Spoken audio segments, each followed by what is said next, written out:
What's up, everybody? We are. Oh, now am I live? It's taking forever for the counter to come up, so I was wondering if I was even going live. Anyway, so what's up, everybody? It is Caleb here, a.k.a. Curly Fry, for another episode of Live with Curly Fry. This is our 35th video. How crazy is that? But today we are talking about our all of our favorite job in ministry, and that is volunteer recruiting. Lots go into this. In fact, sometimes most of our time could go to volunteer recruiting. It's a really big job. It's a never-ending job. I don't know. Sometimes I feel like we never get to the point where we are fully staffed the way that we dream to be or want to be. I mean, we're staffed enough to where where we meet our ratios, we are able to actually do service, but sometimes it can be really, really hard.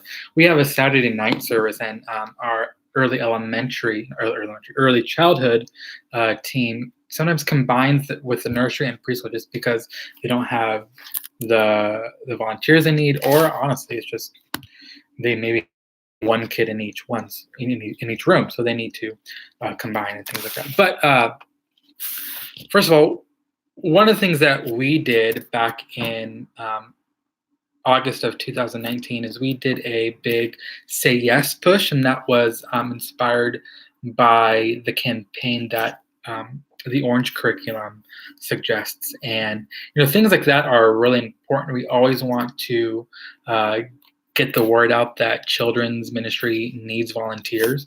And so one thing that I think would be best for you is to talk to your lead pastor and see if you can get on, at least quarterly up on stage and say, hey, we'd love to have you a part of our team. Here's some areas that you can join in. So we did this for our Say Yes campaign. And we had one of our volunteers who had been serving for the last 8 years do a little video, talked about when she said yes to serving, what she does now. And she went on saying things like, you don't need to know the Bible through and through to be able to lead kids. You don't need to be the spiritual giant. You just need to be there to be with the kids, love on the kids, and God will take care of everything else. And so that was really good. And we got 6 volunteers out of that. Now, here's the deal. We are a large church. And so in the grand scheme of things, in my mind, six people is not enough. I would have preferred more, of course. But since I've only been there for about 3 months, I heard that the fact that we got any cards at all was huge. So I'm like, hey, cool, I'll take that as a win. So that's great. But one of the best things that you can do to recruit people is just ask them face to face. That's the best way that I've found volunteers. You just ask face to face. You can do email, but most of the time they don't reply to you. Or phone call is okay, but seriously, face to face, Sunday morning or Wednesdays, whenever you're looking for volunteers, that's the best thing. I would suggest though that if you're looking for Sunday morning volunteers, to ask Sunday morning people that attend. If you need Wednesday night or midweek volunteers, ask on that day. Ask on the day for the day that you want, if that makes sense. But one thing that I think we all should think about as children's pastors, children's directors, children's leaders is we need to be recruiting in a way to replace ourselves. That does not mean we're setting ourselves up so that one day we're able to leave, but it's so that we're set up in a way that we can roam around anywhere that we need to be. One thing that I would suggest is you recruit your leaders. Okay, as a children's pastor, you should, of course, be in there with the kids, of course, during service, but even before and after, hanging out with the kids. But then there's, the question of, well, then how are you recruiting on Sundays if you're, with the kids? Well, that's a good question. And you know what? You're always going to get people who say, well, you should be in with the kids. But the best thing that you should do is get volunteers to replace yourselves in that area even. Your volunteers that you have for your services or your small groups, they should be able to hang out with the kids and invest in their lives. Even then, they should be able to do what you do. If you're the only one that's able to do what you do, then the moment you leave, your church is high and dry. And so you don't want to do that. The ministry should not revolve or rely on you at all. It should be a bonus that you're there. You should be able to go from one place to another without any hesitation of worrying if ratios are correct, or if they're going to have enough people for that one small group, things like that. So I even recently have gotten the comment that I don't hang out with the kids as much as the past children's pastor, and that's fine. And you know what? I've even had that at my last church. One, you need to find out who that comment's coming from, if they're saying that to you at all. But you just need to realize the source, because one person was saying that to me, but then we looked back and we realized you come 10 minutes late to service, so there's no way I can hang out with your kids beforehand. But the other one is, yeah, you may not see me hanging out with your kids on a Sunday, but that's because I'm out trying to talk to parents. I'm trying to fix some other things that are going crazy, whether it's within service or without service. I'm not always able to be with kids, but that's because my hat is pretty large. But I've recruited people that can be there with the kids while I go and take care of something else.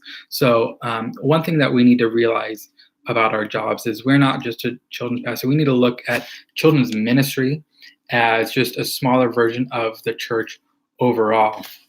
Now, of course, our lead pastor can't do everything and be everywhere, so they recruited people to take over parts of the service, and so that's what we need to do also. Like our lead pastor, he's great. He's always out in the lobby talking to people. And in children's ministries, you say, yeah, you should always be out talking to the kids. Well, you can also be out talking to the parents. That's how you recruit people, because the best way to recruit people is by building a relationship with them and then saying, hey, would you come alongside me? Would you help me in kids ministries? And that's the best way that you're going to be able to recruit people face to face, get to know them, even if it's just a quick conversation here and there. Add them on Facebook, get them involved. And you know what? Sometimes the best way to get them slowly involved is to start them off on big events. Doing an event here and there, like if you have a Halloween or harvest event or Easter or VBS, things like that, get them plugged in there, let them do it for a year or two, and then say, hey, we'd love to have you come and join our team on the weekends or Wednesday nights, whenever you do it. But yeah, that's what I have on recruiting volunteers. And just so you know, you're going to be your job forever. It's never ending, regardless of even if you're losing people or not losing people, you still need to recruit. You want to get more people. One of our goals is to have 2 leaders for every grade and gender. So, K through 5th grade. That means I need 24 volunteers. So we're probably at about half that right now. And of course, you have the volunteers that serve every week, which is awesome. You have those that serve faithfully every other, which is also awesome. And then you have those who serve only once a month, which of course I'd love to have them serve more often, even if it was just twice a month. But the fact that I even have them is huge. And recently, it was even this last Sunday, our second service, we had completely staffed to where my wife and I didn't have to lead a small group at all. We were just leading in the large group, and then we could go here and there to hang out with the kids. But unfortunately, one of our leaders became sick, and they usually bring their small group to come serve, and because they were sick, they didn't come, and so it was easy for us to be able to step in, and there's no hiccups at all. So there's one thing about that also. But yeah, if you have any questions about volunteering or ideas and strategies, even campaigns that you can do, you can email us anytime at curlyfry@gmail.com. That's CRLYFRI@gmail.com. And or you can post your comments here, or put a comment on Instagram, Facebook, or Twitter. I'd love to hear from you, and I'd love to help out in any way that I can. All right, see you later, guys.